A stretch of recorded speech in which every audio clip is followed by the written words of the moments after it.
Ça se presse au Parlement bruxellois. Stéphane Obey, tête de liste OpenMR à Gansoren lors des élections communales, s'apprête à passer devant le collège juridictionnel. On a introduit avec la liste OpenMR Gensron un recours contre le résultat des élections pour dénoncer un certain nombre de faits qui se sont déroulés le jour du scrutin. Face à lui, le représentant de la liste du bourgmestre. On estime que les éléments qui sont mis en avant à l'occasion de ce recours ne sont pas fondés. Et c'est simplement ce qu'on va expliquer devant le collège juridictionnel. Le collège juridictionnel recueille les recours et s'assure de la bonne tenue des élections communales. Ce matin, le cas de Saint-Jostenod est particulièrement conséquent. Plusieurs listes dénoncent un nombre trop élevé de procurations et une série d'irrégularités lors de la journée électorale. Des personnes qui ne sont pas mandatées, qui ne sont pas présidents ni assesseurs et qui se trouvent dans l'isoloir avec l'électeur.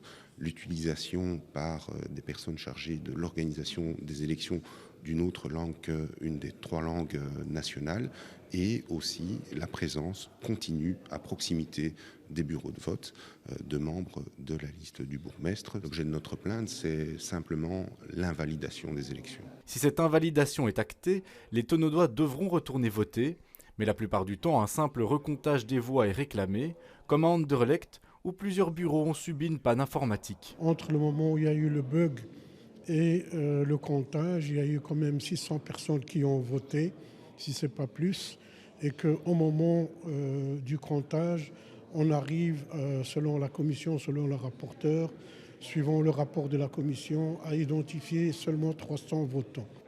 Les listes collectifs citoyens déposent elles aussi un recours, cette fois pour des problèmes d'annonce de résultats durant la soirée électorale. C'est quand même pas normal quand vous avez des chiffres arrivés à un temps T qui diminuent après.